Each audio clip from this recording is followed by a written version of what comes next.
Hey guys, this is Deepak and now you are watching literature explain. दोस्तों, ये poem Tkinter नेबे का second part है। पिछले वीडियो हम ऑलमोस्ट आधी पोएम को डिस्कस कर चुके हैं।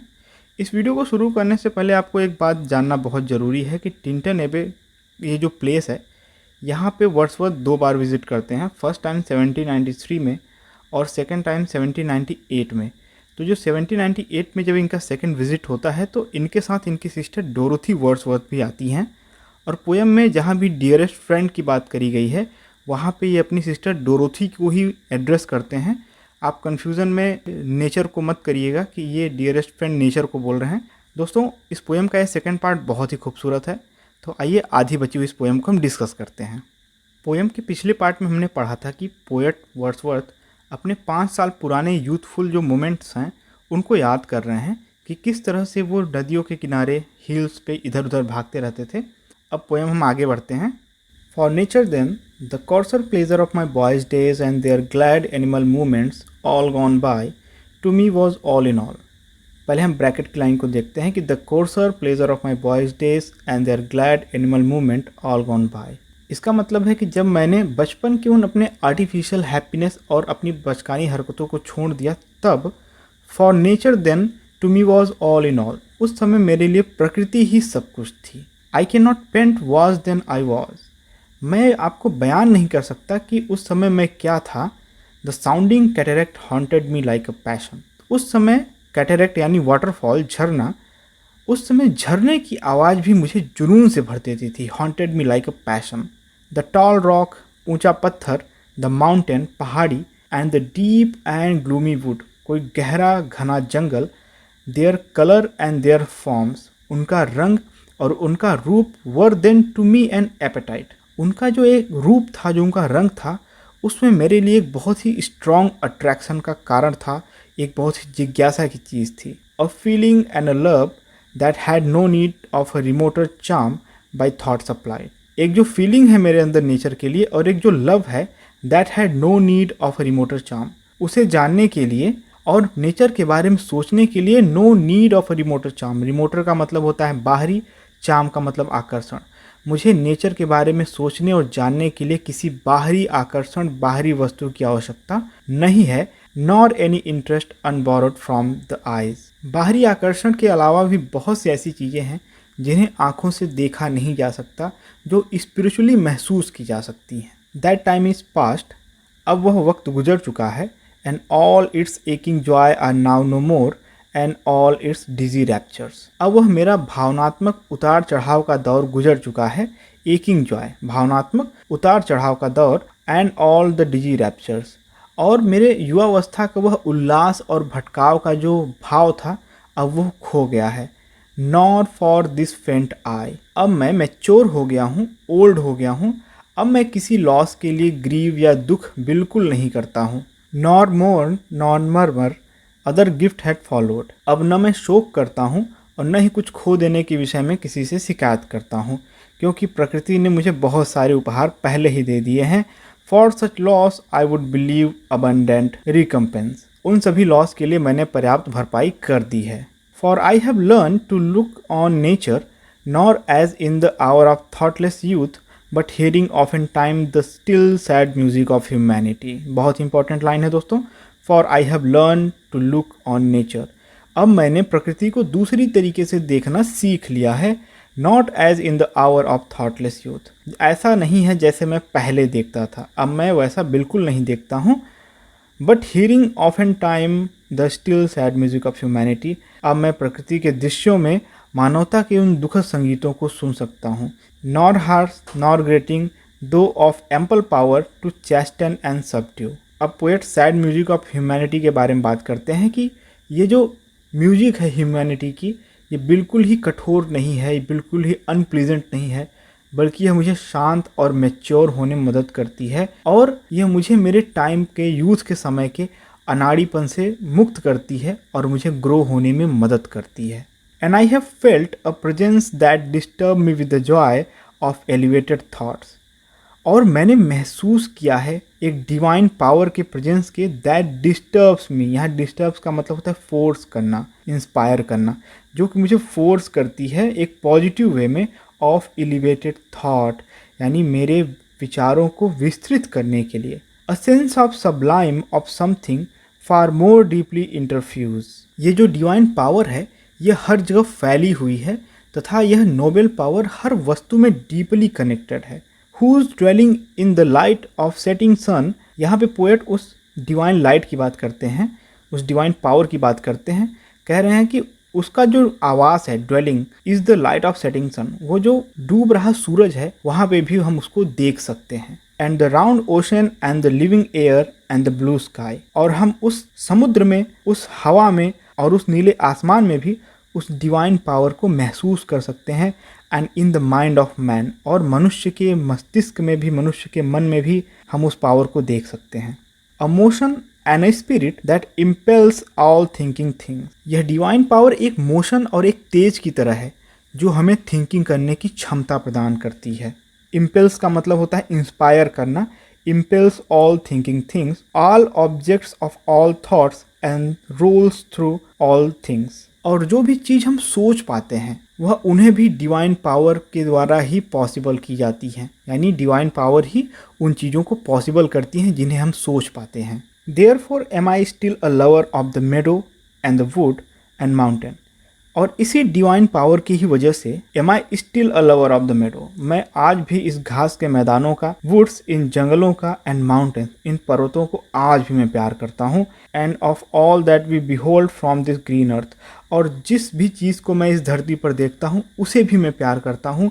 Of all the mighty world of I and year, और इस संसार में जिस चीज़ को भी मेरी आंख देख सकती है या मेरे कान सुन सकते हैं, मैं उन्हें भी प्यार करता हूँ। Both what they half create and what perceive, और उन चीज़ों को भी मैं प्यार करता हूँ जो अभी आधी ही बनी हैं, half create and what perceive, जो अभी समझी नहीं गई हैं, मैं उन चीज़ों को भी प्यार करता हूँ। Well pleased to recognise in nature and the language of the sense the anchor of my purest thought. दोस्तों यहाँ पे एंकर की बात हुई है। एंकर एक टूल होता है जहाज में जो कि पानी में डाल दिया जाता है, जिसे लंगर बोलते हैं, जिससे जहाज की स्पीड कंट्रोल में रहती है या फिर जहाज को स्लो किया जाता है। तो पोएट कहते हैं कि वेल प्लीज टू रिकॉग्नाइज।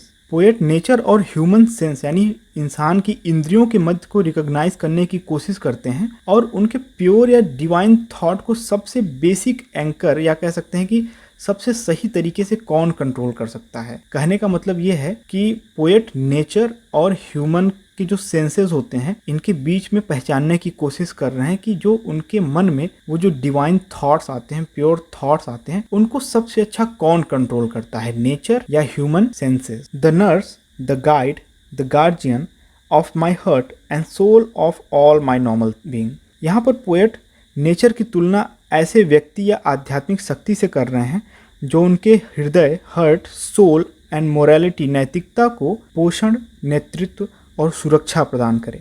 देखिए यहाँ पे 3 वर्ड्स का यूज हुआ है, nurse, guide and guardian. Nurse का सेंस यहाँ पे दे रहे हैं नर्चर के लिए। ऐसा कोई आध्यात्मिक शक्ति हो जो मेरे हार्ट, सोल और मोरालिटी को नर्चर करे, पोषण दे, गाइड करे, यानी कि मुझे नेतृत्व प्रदान करे, लीड करे, और गार्जियन यानी मुझे सुरक्षा प्रदान करे, प्रोटेक्शन दे। पोएट नेचर का जो कंपैरिजन है वो एक ऐसी पावर से कर रहे हैं जो उनको पोषण दे, उनको लीड करे और उनको प्रोटेक्शन दे। Nor perchance if I were not thus taught should I the more suffer my genial spirit to decay. Wordsworth कह रहे हैं कि अगर संयोगवश भी ऐसा होता कि जो चीज़ें आज मैं देख और महसूस कर सकता हूँ, अगर वह मैं न भी कर पाता तो भी मैं अपने पॉजिटिव आउटलुक, पॉजिटिव एटीट्यूड को कभी खोने नहीं देता।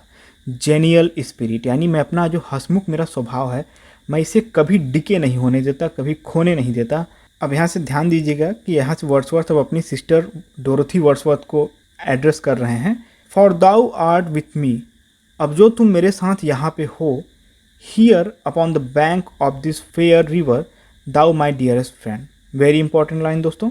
पोएट कह रहे हैं कि तुम मेरे साथ इस नदी के पास हो, ओ मेरी प्यारी दोस्त, my dear dear friend, and in thy voice I catch the language of my former hurt and read my former pleasure in the shooting light of thy wild eyes। Poet कहते हैं कि वह डोरथी में स्वयं के पिछले स्वरूप को देखते हैं, जैसे वह पहले चीज़ों को महसूस करते थे और समझते थे, और इस दृश्य को देखकर जैसा वो प्लेजर और जॉय वे फील करते थे, अब वे वैसा करते डोरथी को देख रहे हैं।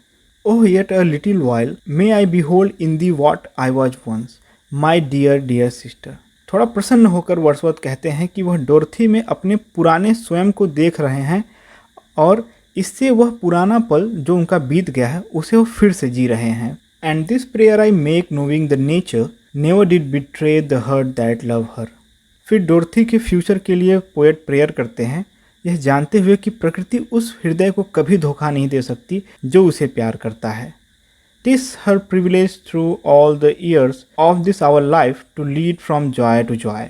प्रकृति का जो गुण है कि वह वर्षों से हमें जॉय की तरफ लीड करती आई है।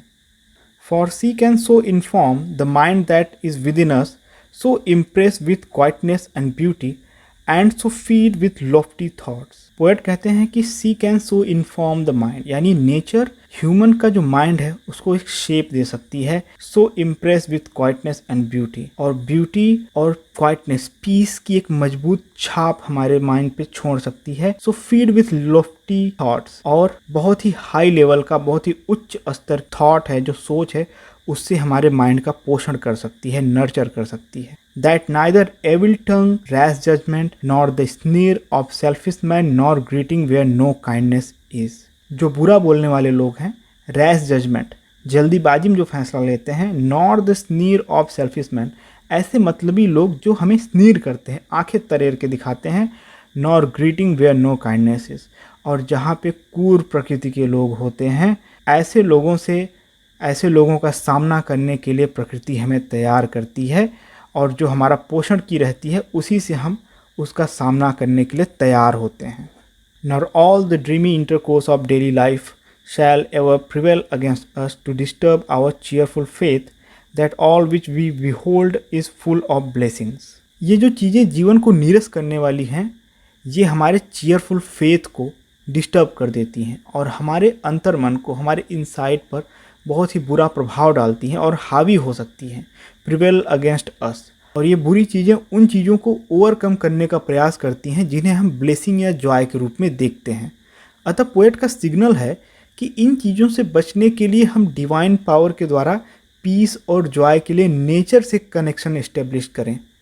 अब पोएट फिर अपनी सिस्टर डोरथी को एड्रेस करते हैं और एडवाइस या सजेशन के भाव में कहते हैं कि therefore let the moon shine on thee in my solitary walk and let the misty mountain wind be free to blow against thee. Poet कहते हैं कि ये जो निगेटिव थिंग्स हैं, इनसे दूरी बनाई जाए और नेचर से करीबी रखी जाए। इसलिए therefore let the moon shine on thee in Dai solitary walk. जब तुम रात को टहलो तो इस चांद को तुम फील करो, इस चांद की रोशनी को तुम फील करो। And let the misty mountain wind be free to blow against thee, और इस धुंधली पर्वत की हवा को तुम्हारे पास से होकर गुजरने दो और इसे तुम महसूस करो। एंड इन आफ्टर ईयर्स, वर्षों के बाद, when these wild ecstasies shall be matured into a sober pleasure, after years, वर्षों के बाद जब तुम अपने इस वाइल्ड एक्सटैसियस यानी कि अपने इस यूथफुल से आगे बढ़ जाओगी, मैच्योर हो जाओगी, ओल्ड हो जाओगी और शांत रहने लगोगी।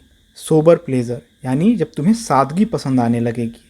when thy mind shall be a mansion for all lovely forms, तब तुम्हारा मन एक बड़े से भवन की तरह हो जाएगा। thy memory be as a dwelling place for all sweet sound and harmonies, तब तुम्हारे मन के उस भवन में सुंदर सी मेमोरीज का निवास स्थान हो जाएगा।